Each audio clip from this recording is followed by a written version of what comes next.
Indio, NPDO 212, com check. DPS, go. Inco, go. PUS, go. Surgeon, go. Booster, go. Copy that. We have a go from you guys. This is Talking Sound. Well, hello everybody, and welcome once again to the Talking Sound Podcast, the only podcast on the internet where negative 10 is a number to be desired. Coming at you live from the throbbing heart of rock and roll, that is Austin, Texas.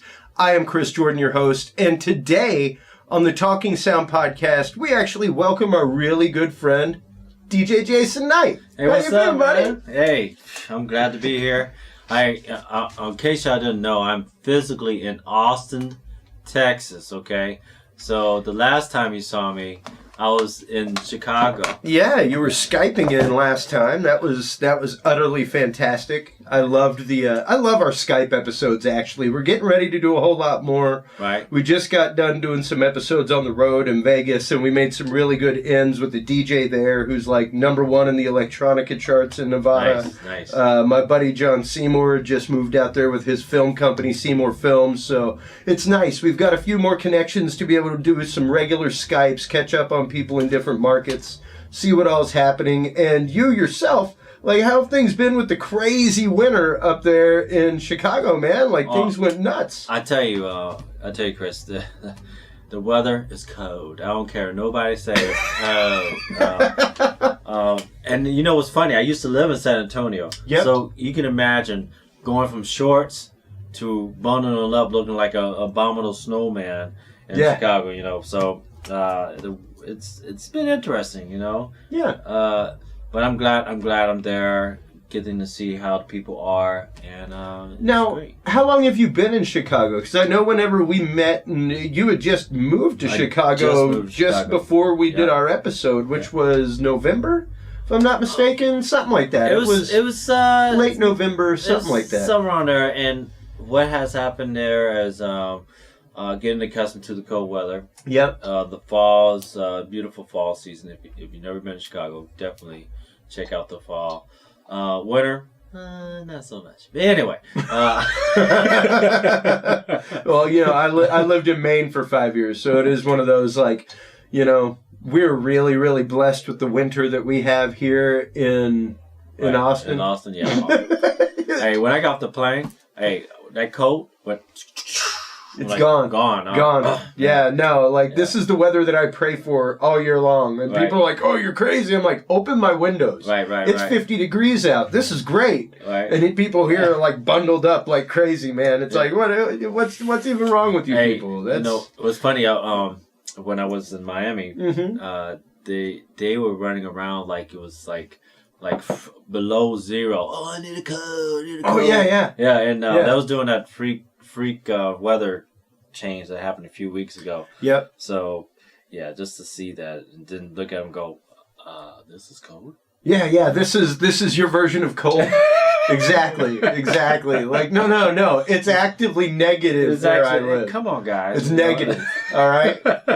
That's without the wind. Yeah. That's before the wind. It's negative. Come on, guys.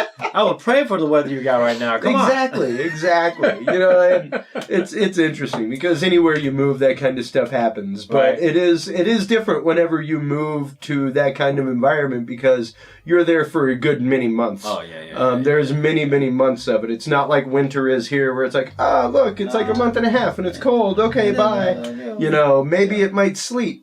Or rain with massive hail. Yeah, exactly. It gets out of control anywhere. Yeah. So, and speaking of everywhere, you're actually getting ready for a trip, but you just came back from one to Canada not too long ago. Okay. Tell us about that. Give us a little bit about the Canada trip and what it was all about, Jason. Okay, so Chris, all right. So for all those listeners out there, in case you catch you up on what's going on.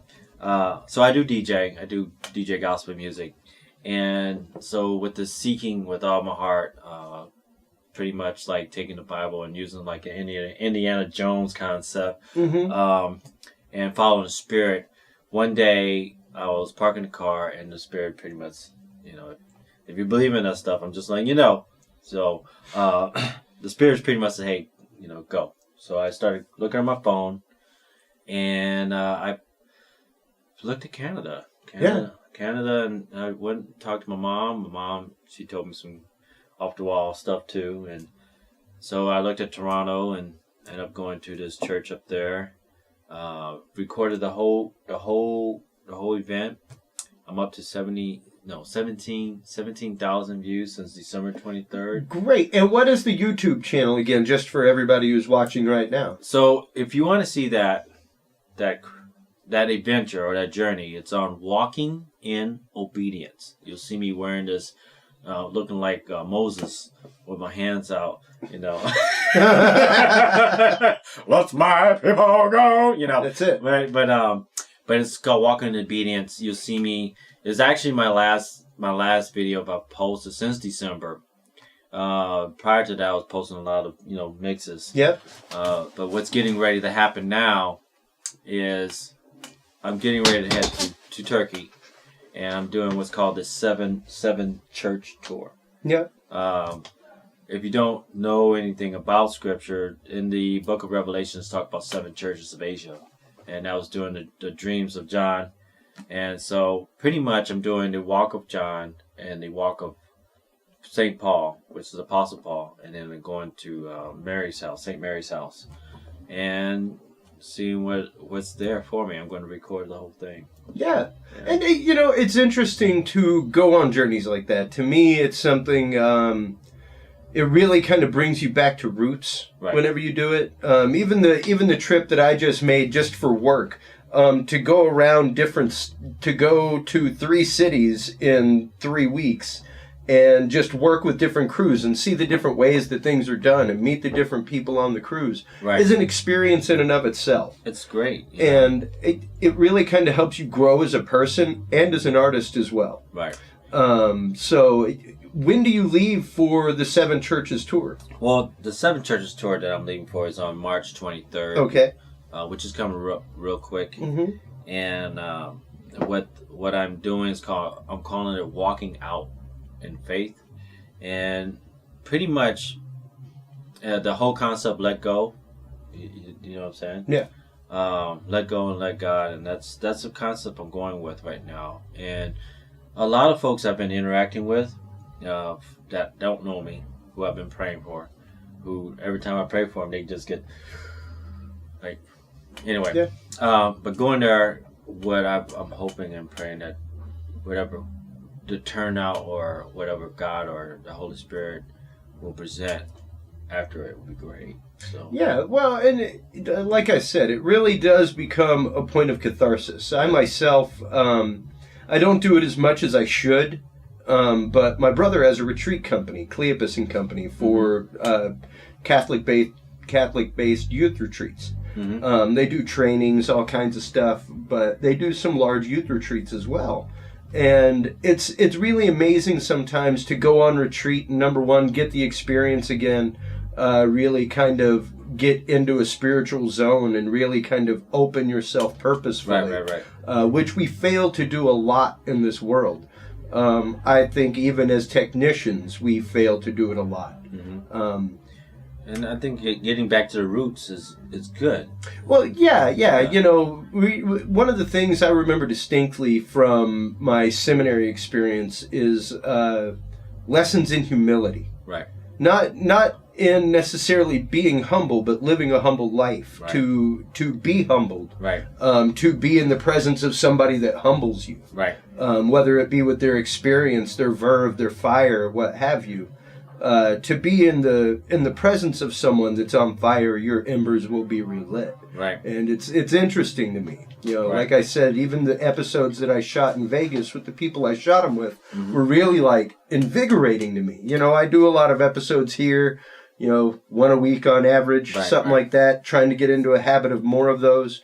But really, it can get to a point of, it is what it is. Right. Like, it's not that I'm not excited about it. It's that fire just isn't always there, And to take a minute to recharge that, to, as the word says, retreat. Retreat, yeah. To get away and really find your grounding again and find, kind of get some new oxygen in on those coals can be nice. And having that fire, which when you have that passion, when people see that, they want that same feeling. They want they look at you and go, how can I be at your level? And I don't think it's level. It's more like, okay, people look for joy. People look for happiness. The end result is joy. Yeah. Happiness is something that you live to learn how to use.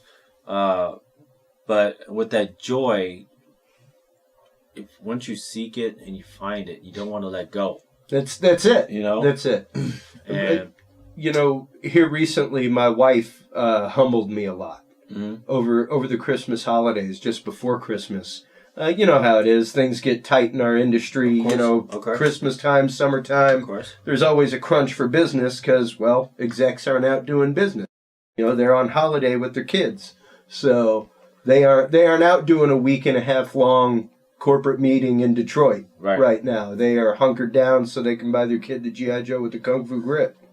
But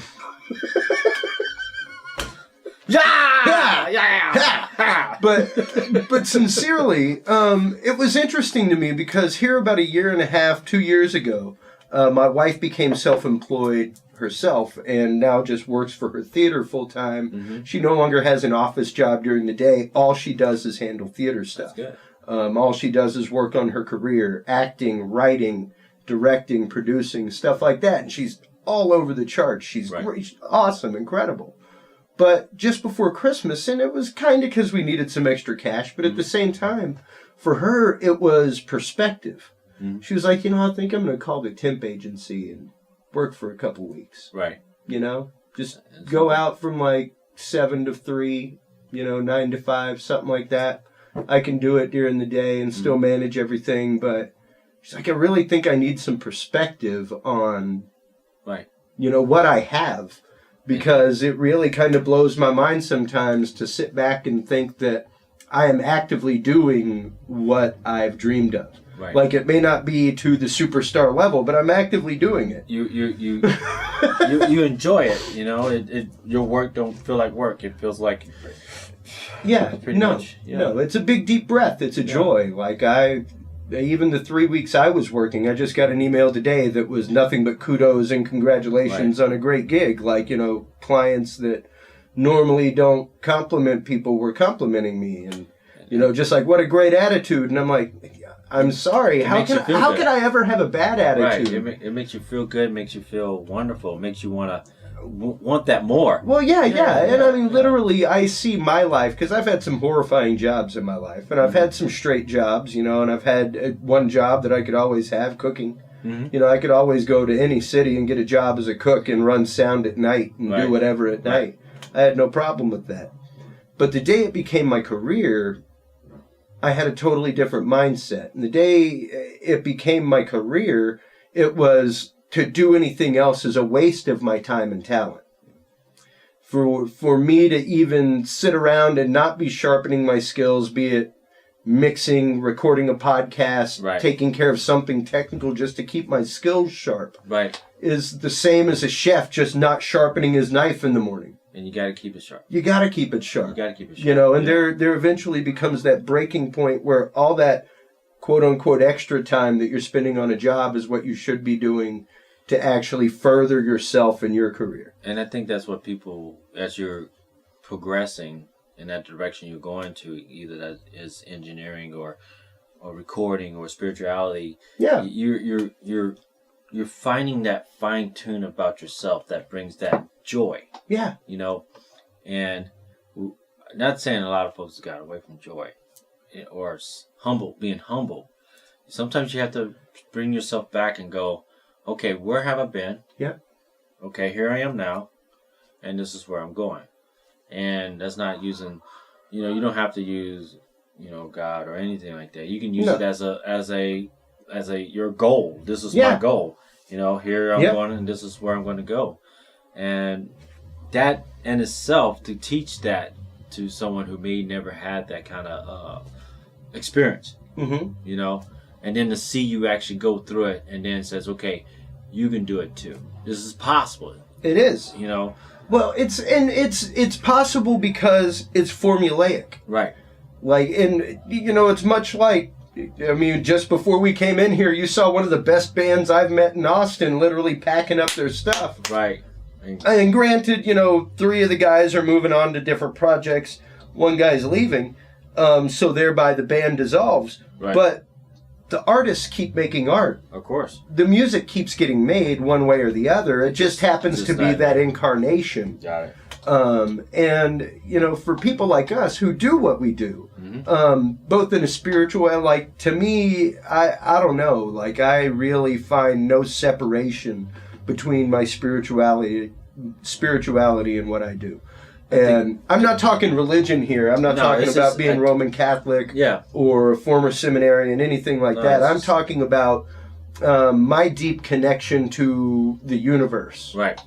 And I'm going to say capital U universe, just to keep it happy for everybody. Right. I'm a guy of physics, man. Right.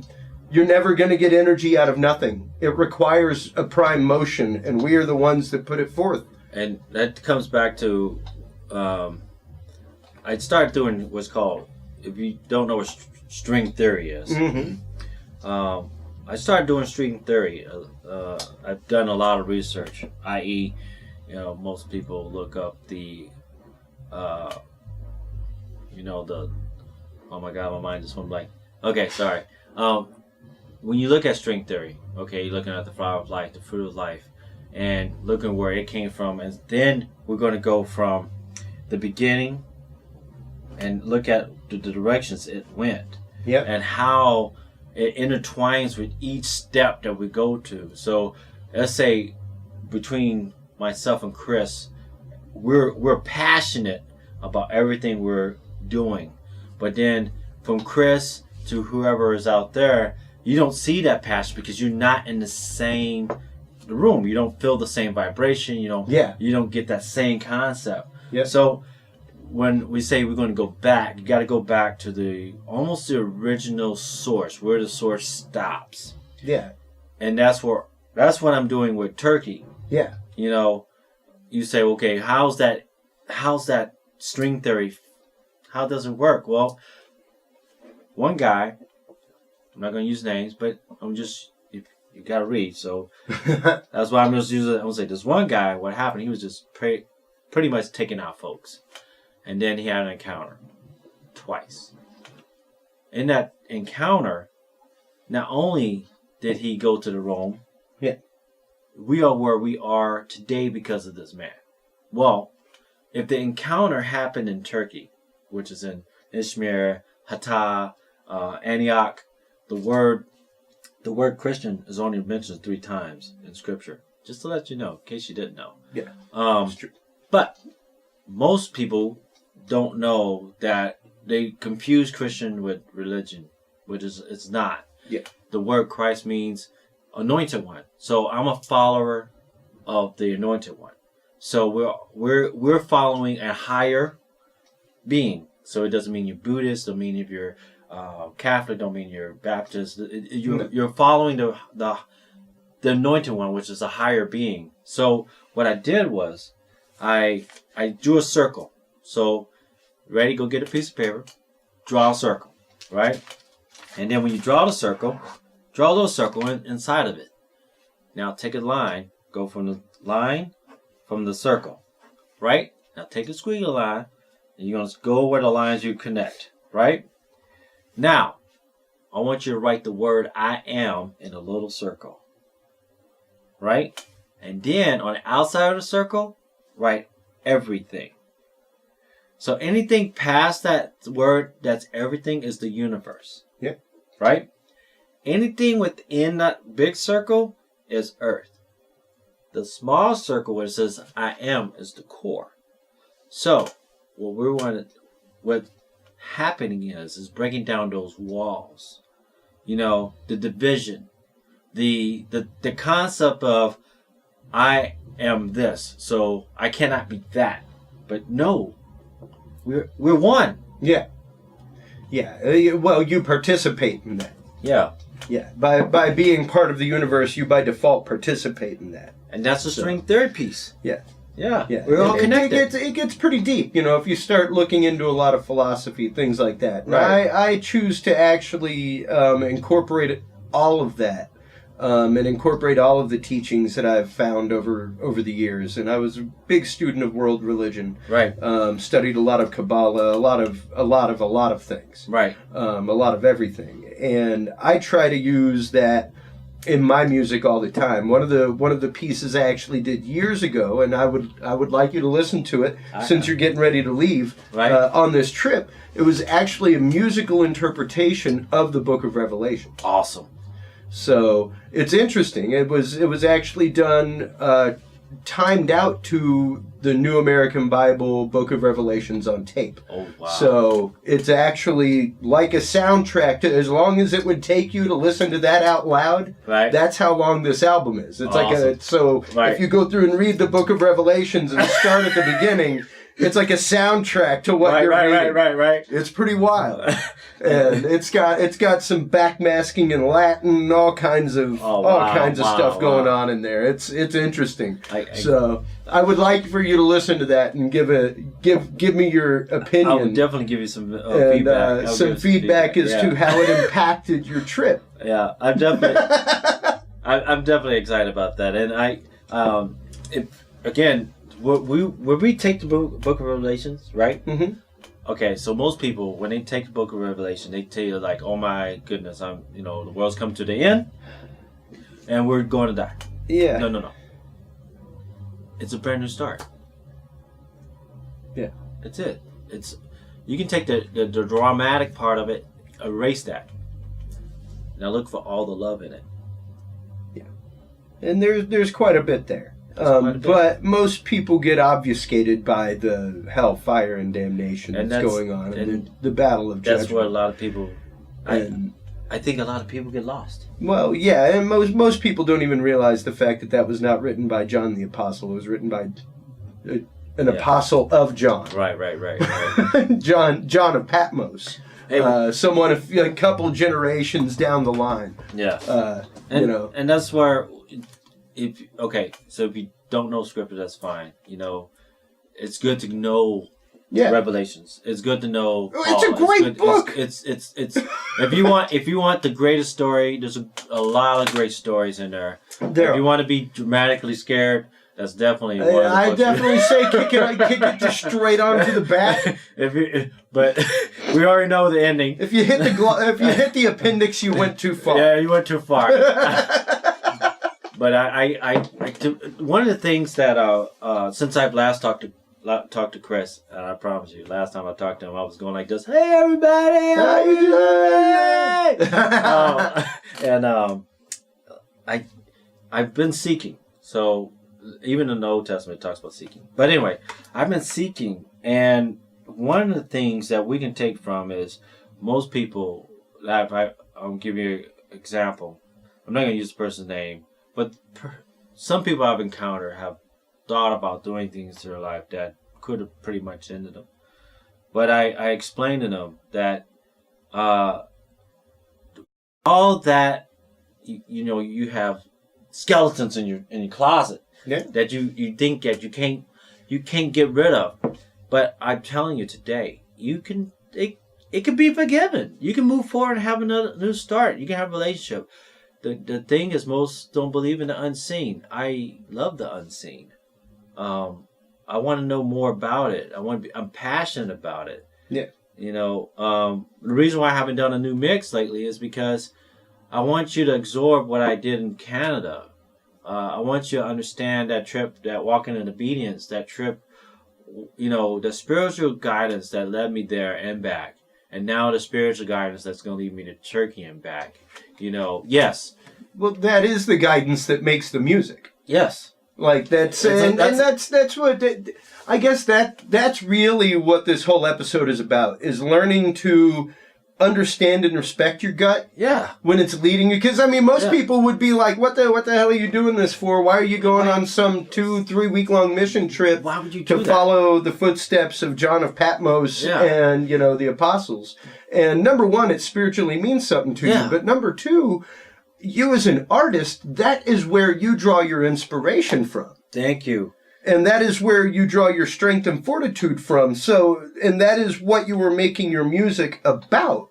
And so that experience was just magnified. Exactly, exactly. And I mean, I actually had someone, whenever I first moved here, they were looking for a musical partner for some soundscaping, and I sent them some of my stuff. Right. And granted, I sent them the link to the music of Christopher Jordan. One of the first ones was the Book of Revelations. Right.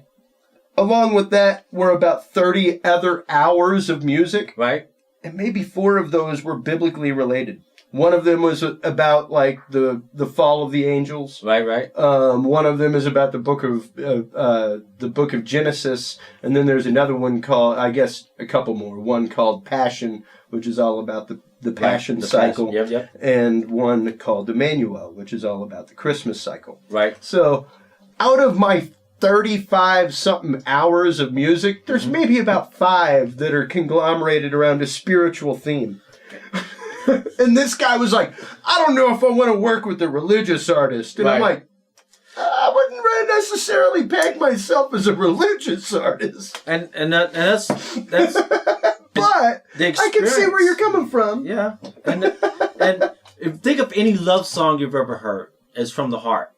Right? Yeah. It's an experience that someone says, I'm sitting here, all alone. Yeah. Why are you sitting all alone? Because that's what the artist was singing at that time. I'm alone. I'm lonely. I need someone to love.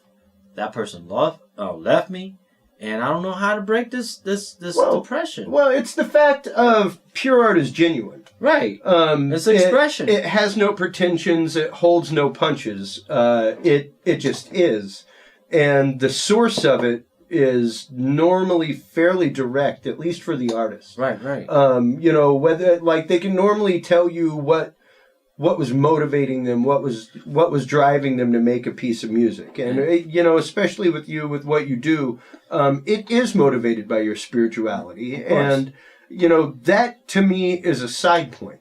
Right. Because the art and the music that you make is absolutely fantastic. It's amazing. Oh. And as someone who spent time as an assistant youth minister who worked in that industry, it really is something to me that it's amazing to see you doing something on that level. Yes. Because there are so many people who DJ. Mm-hmm. There are so many people who do that style of music, but they're never the twain meet. And I've been at a lot of national conferences, things like that, and never once have I seen a DJ that DJs Christian music the way you do. Right. There are people who spin Christian music and play things back to back the way I do. Right. But they are not creatively mixing and beat mixing and doing the things that you are actively doing with your music. And the music is what drives the nail. You know, if you don't feel the music or what you're putting out there. Yeah. Not saying you don't feel the music. Oh, no. No. Oh, and I'm not saying if you're an artist, you don't feel the music. It's the story behind the music. That's it. That's it. And that's really what I like to get to here. Right. I mean, there's so much, and there are some artists who I can normally tell a good 2-3 questions in whenever I'm reaching for that third tooth. Right. That this guy just ain't gonna give up the pudding, man. Right. Like, I want some pudding right now, and he ain't gonna give up the pudding. We need to do something to soften this guy up and make him understand that we're trying to understand you. Right.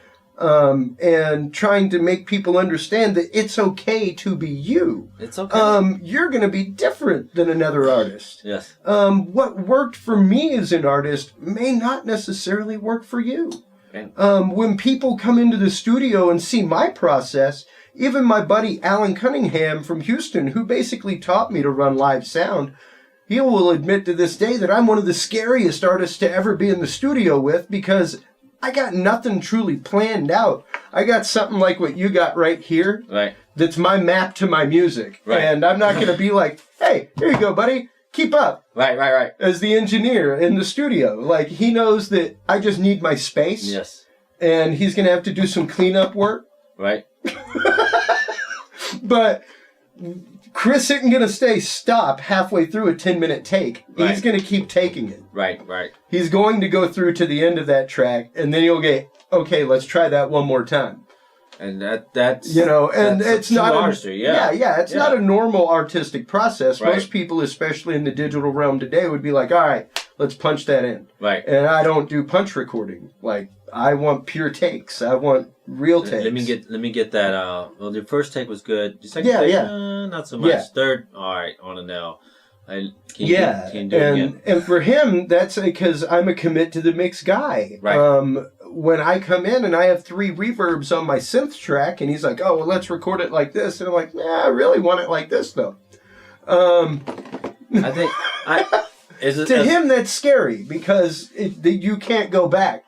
There's no going back and saving that. No, you can't. But to me, the imperfections of what happened between the 3 reverbs live, right, is what makes part of the art and the music. And so you got to capture the rawness. Yeah. As that moment. You know, and as an artist, vocalist, DJ, technician, you got to see the full picture. Yeah. The picture is even if we call it flying by the seat of your pants, this guy, and just going out and doing what my heart is telling me to do. Yeah. May be different for you. You may need structure. You may need an actual. Exactly. I promise you, having this stuff, it's like me just writing and scribbles. It's not even full notes. Yeah. But some people can't operate like that. No, and that's just it. Like, my stuff isn't even like a chart. Right. Like my bassist in Houston, my upright bassist, used to write like old school Nashville charts. Right. And it'd be like 1 3 5 7 1 3, and all that, all based off of whatever chord the song started on. Right. Whatever key the song was in.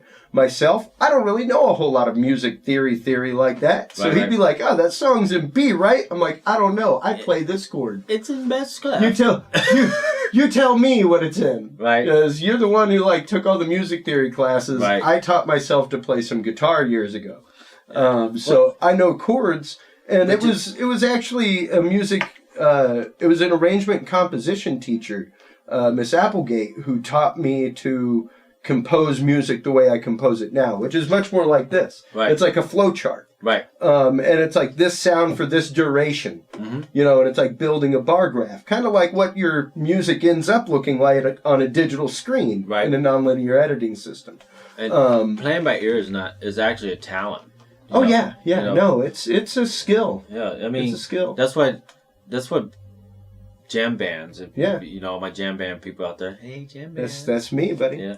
Right there behind you. When you get like 5 people don't know which way you're going to go, especially with chord progression or progression, and you're up there and you're well on the way because I'm a harp player, and you're doing your thing, and then you just feel it. You just feel click. it. Yeah. Yeah. It's the same feeling of what I'm doing and what Chris is doing, and you're following that direction. That's it. And I guess that's where a lot of it came from for me, especially in engineering, was I was already kind of, I guess through my spirituality and my quest for spirituality, I was already in touch with something greater and deeper than myself. Mm-hmm. And even whenever I attended those shows with jam bands, I felt it. Like I could feel it happening. I could feel the synergy transitioning. Yes. Yep. And whenever I became an engineer, it clicked. Right. And it got to where second time, third time I'd be working with a band, I could tell where they were going. Right. I could preempt them on the delays. I just heard that dissonant chord. I know where they're going now. Yes. And that's music, engineering, art. I'm not a licensed pastor, so I can't go out and says, "Hey, I'm a preacher." But I feel that God has called myself, called Chris. If you're a musician, you're called to be a musician. You're called to be a DJ. You're called to be whatever. But in the end, it comes to, what do you believe? Yeah. I know I've been called to be a minister and instrument of love in the universe. That's all I know. And that's a pretty simple call, really. It's not complex. That just kind of blew your paradigm, didn't it? I wasn't going to say anything. I was going to keep it to myself like, Yeah. No, I'm not afraid to admit it. Chris must be, he must. Yeah. No, I mean, straight. You saw how quick that just rolled off. I mean, I realized that years ago that regardless of, and I normally don't toe a religious line. Right. You know, I don't talk about that with a whole lot of people. It's probably, I think, the first time I've actually mentioned it on this program within the year that I've had it. And again, if you watch it, it's not like, for one, I'm not pushing nothing on nobody, because it's a decision, it's a choice. You know, being a musician, I do play, and I sing a little bit.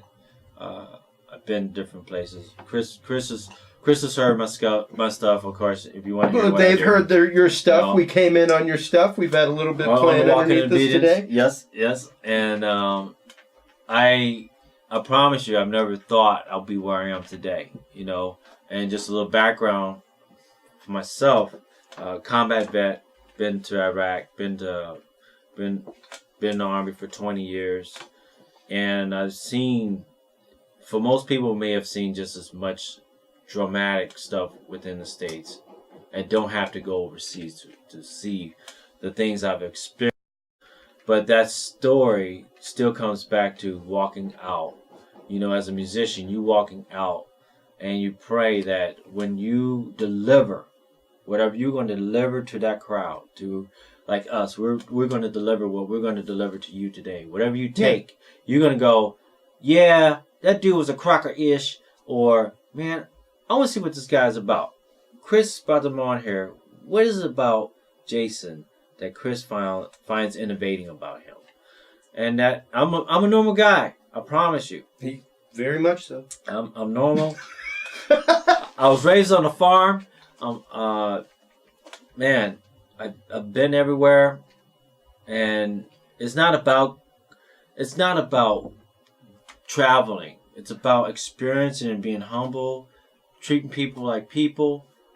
Everybody's equal, and you know what? You can do it too.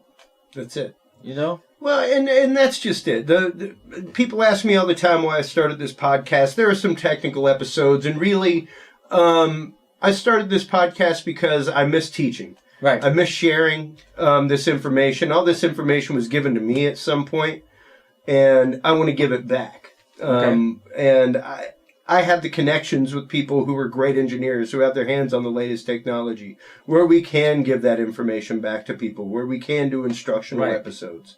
Between myself, people like you, stuff like that. But in addition to that, it's sharing the journey of how I got here. More often than not, people ask me, how did you get to the point that you're at? And, dude, just like I said at the beginning, it was a long time of having a 40-hour-a-week job where I worked for somebody else. And then 40 hours a week I did this job. 30 hours a week I was out mixing at clubs at night. Right. You know? Oh, I know that. And then it slowly matriculated from one to the other. And then, like before I knew it, I had built a career for myself. And it wasn't overnight. No. It took a smooth 10 years to do. But it's great. It's great. And you enjoy it. That's what it pumps down. You have a passion. Yeah. You know, if you have a passion about something, there's nothing wrong with going after your passion. No, it is nothing wrong. If you're passionate about whatever you're passionate about, and you know that you're one step from accomplishing turning your passion into a everyday thing, then you would do it. Yeah. Well, and for most people, like I was talking with John Seymour, Seymour Films in Nevada, sometimes, like even my story, I became self-employed out of a point of necessity. I came home from a wedding and my job was gone. Right. It happens. Like I had 2 weeks in which to go out and make the rest of my rent. Right. And I was shy like $500, so it was like, let me get out there, get some gigs, make it happen. And I got to crack-a-lackin', and I paid rent, and I think I delayed my bills for the rest of the month. Right. And went into debt for a few months. But from that point on, I was like, why would I work for anybody else? Like, I just proved to myself that this model can work in 2 weeks. Yeah. And it takes a lot of hustle. Like I said, it takes as much hustle as you put into any job for someone else. You still have to put in that work. Like, that 40 hours a week still has to exist, except now it's on your dime and time. Right. And now you're the only one accountable to keep that 40 hours of labor up. That's why they call putting in the grind, man. Yeah, well, and being passionate. It takes someone that's passionate about what they do to take that gamble, to take that risk, because it is a risk. That's why people will come to you or come to people that are passionate about what they do and want to know, okay, now, Sensei, teach me.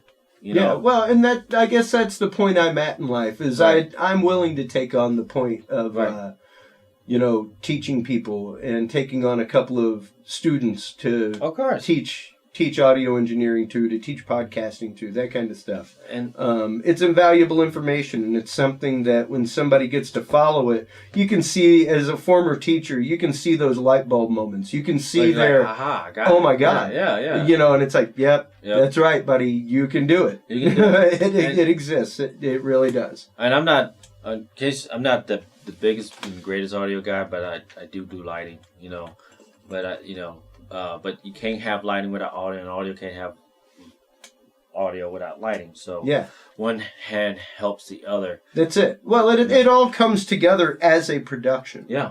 Unless you've just got some static lights around cars or something like that. Oh! Hey, I don't know what you're talking about. I don't know what you're talking about. The needle.